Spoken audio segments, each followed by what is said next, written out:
साथियों जय हिंद। कहते हैं अंतर्राष्ट्रीय राजनीति में न कोई परमानेंट दोस्त होता है, न कोई परमानेंट दुश्मन होता है, होते हैं तो साथियों सिर्फ परमानेंट इंटरेस्ट। आज चीन और भारत के इंटरेस्ट आपस में मेल खाए, इसलिए साथियों भारत और चीन नज़दीक आए हैं। दोनों ही देशों को अमेरिका की धमकी ने, अमेरिका की गीदड़ भभकी ने एक तरीके से ये चैलेंज दिया है कि यदि आप हमारे सामने झुकेंगे नहीं तो हम आप पर टैरिफ लगा देंगे। जिसका सीधा उदाहरण अमेरिका ने ये दिया है कि भारत पर तो 50% टैरिफ लगा ही दिया है साथियों, चीन पर 200% टैरिफ लगाने की बात अमेरिका ने कही थी। लेकिन साथियों अब अमेरिका अपने ही भंवर जाल में फंसता हुआ नजर आ रहा है। अमेरिका को भारत जितना दूर जा रहा है, अमेरिका की चिंताएं बढ़ती जा रही हैं, क्योंकि अमेरिका जानता है कि दक्षिण एशिया के अंदर यदि कोई भी देश अगर अमेरिका का साथ दे सकता था शक्ति संतुलन में, तो वो केवल भारत था। अब अमेरिका की ये बात समझ में आ रही है। साथियों जैसा कि आपको पता है, एससीओ की मीटिंग में प्रधानमंत्री मोदी चीन में गए हैं और वहाँ पर शी जिनपिंग से, साथ ही साथ पुतिन से, रूस के राष्ट्रपति से प्रधानमंत्री मोदी की मुलाकात हुई है। इस मुलाकात के साथियों बहुत ही ज़्यादा मायने निकाले जा रहे हैं, खासकर अमेरिका में। अमेरिका के जो सेक्रेटरी ऑफ स्टेट हैं मार्को रूबियो, साथ ही साथ भारत में अमेरिका के जो राजदूत हैं, उन्होंने एक संयुक्त बयान जारी किया है। उन्होंने कहा है भारत अमेरिका का अहम साझेदार देश है और अमेरिका और भारत की दोस्ती को हम सबसे ज़्यादा प्राथमिकता देते हैं। अब साथियों ट्रंप को और ट्रंप के प्रशासन को ये बात ध्यान आ रही है कि भारत हमारा अहम दोस्त था जब भारत चीन के नज़दीक जा चुका है। साथियों अब ट्रंप को ये पता चल चुका है कि बिना भारत के एशिया के अंदर उनकी दाल गलने वाली नहीं है, क्योंकि चीन उनका प्रतिद्वंदी देश है, यानी कि चीन उनका कॉम्पिटिटर देश है और भारत अकेला ऐसा देश था जो अमेरिका का एशिया के अंदर थोड़ा बहुत साथ देता था और चीन को कंट्रोल करता था। अब साथियों अमेरिका की चिंता की लकीरें बढ़ती जा रही हैं। राष्ट्रपति डोनाल्ड ट्रंप को साथियों ये बात समझ में आ चुकी है कि भारत को खोना उनकी कितनी बड़ी गलती थी। साथियों चीन की अर्थव्यवस्था तेजी से विकास कर रही है, साथ ही साथ भारत की भी अर्थव्यवस्था तेजी से विकास कर रही है और उधर अमेरिका की अर्थव्यवस्था में ह्रास हो रहा है। अमेरिका की अर्थव्यवस्था धीमे धीमे गिर रही है, जिससे भारत और चीन दोनों देशों को एक तरीके से दोस्तों फायदा हो रहा है। लेकिन साथियों चीन, रूस और भारत ने एक संयुक्त बयान जारी करके एससीओ की मीटिंग में ये बात कही है कि अगर हमें ज़रूरत पड़ेगी तो हम बहुत ही जल्द डॉलर से व्यापार हटाकर अपनी अपनी मुद्राओं में करेंगे। यानी कि इसका सीधा सीधा मतलब ये निकाला जा रहा है कि अमेरिका का वर्चस्व जो था विश्व राजनीति में, अब वो कहीं ना कहीं डगमगाता हुआ नजर आ रहा है।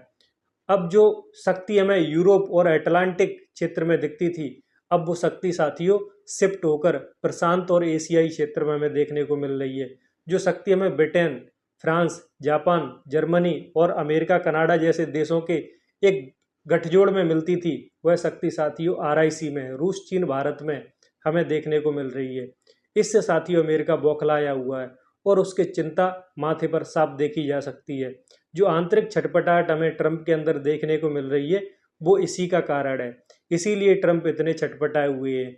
अब साथियों जब भारत दूर जा रहा है तो ट्रंप के समझ में आ रहा है कहीं ना कहीं हमसे बड़ी गलती तो हो चुकी है। साथियों आपको जानकारी के लिए बता दें, जब सेकेंड वर्ल्ड वॉर ख़त्म हुआ था 1945 में, 1945 के अंदर, तब चीन की जो है जीडीपी का विश्व की अर्थव्यवस्था में जो योगदान था वो मात्र दोस्तों 1% था और तब अमेरिका का जो विश्व की अर्थव्यवस्था में अमेरिका की जीडीपी का योगदान था वो 45% था, 45%। अब साथियों घटकर आज की डेट में 2025 में अमेरिका का 45% से घटकर 22% योगदान विश्व की जीडीपी में, विश्व की अर्थव्यवस्था में रह गया है और चीन का 1% से बढ़कर 18% हुआ है। वहीं साथियों भारत का जो 1% था अब वो बढ़कर लगभग 16% के आसपास दोस्तों हो चुका है।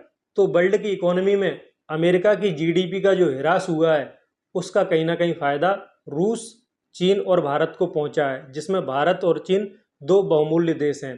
ये बात अमेरिका को समझ में आ रही है और वो ये भी जानता है कि अगर दुनिया में अगर कोई शक्ति चलती है तो वो आर्थिक शक्ति चलती है। जिनकी अर्थव्यवस्थाएं ग्रो करती हैं वो साथियों अपने आप महाशक्ति बन जाते हैं।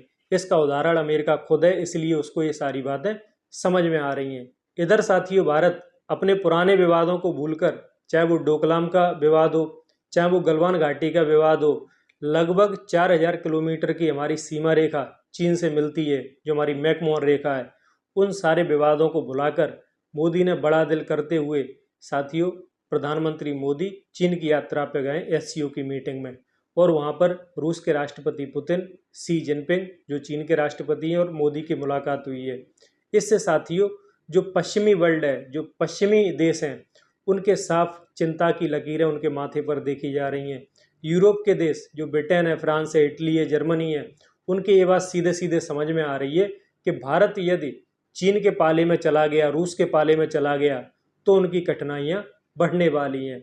और साथियों अपने हाथ से शक्ति जाते हुए कोई विश्व में देखना नहीं चाहता। अब अमेरिका और उसके पिछलग्गू राष्ट्रों के समझ में आ चुका है कि अब शक्ति शिफ्ट एशिया की तरफ कर रही है, और भारत अब दबने वाला देश नहीं है। क्योंकि साथियों जब हमारा ऑपरेशन सिंदूर हुआ था तो अमेरिका ने खुलकर पाकिस्तान का साथ दिया था। भारत आतंकवाद से पीड़ित देश था, और जब 9/11 का जो हमला हुआ था विश्व ट्रेड सेंटर पर, जब पाकिस्तान में पनपे हुए आतंकवादी ओसामा बिन लादेन ने वर्ल्ड ट्रेड सेंटर पर 9/11 को जो आतंकवादी बड़ा हमला किया था साथियों, उसके तार सीधे पाकिस्तान से जुड़े हुए थे। और जब हमारा पहलगाम हमला हुआ तब भी उसके भी तार पाकिस्तान से जुड़े हुए थे।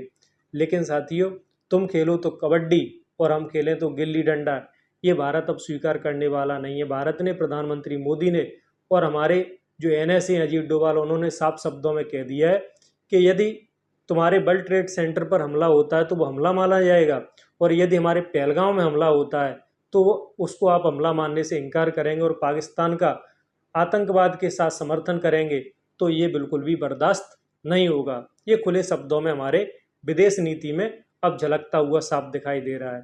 ये बात प्रधानमंत्री मोदी और उनके प्रशासन ने अमेरिकी राष्ट्रपति और उनके प्रशासन को खुले शब्दों में समझा दी है। ऑपरेशन सिंदूर के दौरान साथियों जो अमेरिका पाकिस्तान की मदद कर रहा था, उसके लिए अमेरिका को उसका आईना दिखा दिया गया है, और भारत ने ये बता दिया है कि ठीक है अभी हम फिलहाल कोई विकसित और सुसंगत राष्ट्र नहीं है, लेकिन विश्व के रंगमंच पर भारत कोई कमजोर हस्ती नहीं है। भारत एक उभरती हुई महाशक्ति है, और बिना भारत के एशिया में साथियों अमेरिका का काम चलने वाला नहीं है। ये बात अमेरिका को बहुत अच्छी तरीके से समझ में आ चुकी है। क्वाड जो एक संगठन था, जो 25 सालों में रिश्ते बने थे अमेरिका से भारत के, इसमें साथियों जापान, ऑस्ट्रेलिया, भारत और अमेरिका क्वाड में शामिल थे। ये चीन की शक्ति को रोकने के लिए संगठन बनाया गया था। अब उस संगठन से भी हो सकता है भारत बाहर आए, या फिर उस संगठन में हम इतनी ज़्यादा अपनी भूमिका अदा नहीं करें। ये बात अमेरिका को समझ में आ चुकी है, क्योंकि ऑस्ट्रेलिया तो चीन से बहुत दूर है और जापान की ताकत चीन को रोकने की है नहीं है। यदि चीन से कोई लोहा लेता है हमेशा, चाहे वो डोकलम में देखा हो, चाहे वो गलवान घाटी में देखा हो, तो वो भारत लेता है। ये बात अमेरिका बखूबी जानता है। लेकिन अमेरिका ने साथियों फिलहाल तो भारत जैसा साथी खो दिया है। ट्रंप ने मनमाने टैरिफ से, जो उन्होंने 50% टैरिफ लगाया है, उससे साथियों भारत के रिश्तों में बड़ी खटास आई है। और फिलहाल तो साथियों भारत चीन और रूस के खेमे में साफ झुका हुआ दिखाई दे रहा है। और हम सीधी बात है, हम वहाँ झुकेंगे जहाँ हमारे इंटरेस्ट होंगे, ना कि हम अमेरिका के कोई पिछलग्गू देश हैं, ना ही हम अमेरिका के कोई गुलाम देश हैं। हमने जब हमें आज़ादी मिली तब भी हमने गुट निरपेक्ष आंदोलन का रास्ता अख्तियार किया था, और दोनों ही गुटों, चाहे वो सोवियत संघ हो चाहे अमेरिका का गुट हो, हमने जाने से इनकार कर दिया था। तो आज जब भारत इतनी मजबूत शक्ति है, आज क्यों हम किसी के सामने साथियों झुकेंगे। हमारे राष्ट्रीय नेतृत्व ने अमेरिका को सीधे शब्दों में साथियों ये समझा दिया है कि अगर रिश्ते अमेरिका और भारत के चलेंगे तो वो बाइलेटरल चलेंगे, यानी कि हमारे और अमेरिका के रिश्ते चलेंगे वो द्विपक्षीय चलेंगे, ना कि भारत झुकेगा और अमेरिका तो झुकेगा ही नहीं। इसलिए साथियों यदि अमेरिका को भारत के साथ रिश्ते निभाना है तो वो दोस्ती के रिश्ते चलेंगे, ना कि अमेरिका यदि चाहे भारत को झुकाना चाहे तो भारत अब झुकने वाला देश नहीं है। ये हमारी विदेश नीति ने साफ झलका दिया है। तो साथियों उम्मीद है अमेरिका से हमारे रिश्ते ठीक हो जाएं, क्योंकि जैसा कि आपको पता है चीन से भी हमारे रिश्ते इतने ज़्यादा अच्छे रहने वाले नहीं हैं, क्योंकि चीन पर भी भारत देश बहुत ज़्यादा भरोसा नहीं करता। वो भी हम किसी अगले वीडियो में उन चीज़ों पर चर्चा करेंगे कि चीन पर जब जब हमने भरोसा किया है उसने हमेशा ही हमारा भरोसा तोड़ा है। आगे किसी वीडियो में इन सारी चीज़ों पर दोस्तों चर्चा जरूर करेंगे। जुड़े जरूर रहें हमसे। फिलहाल साथियों इस अंक में इतना ही। जय हिंद, जय भारत।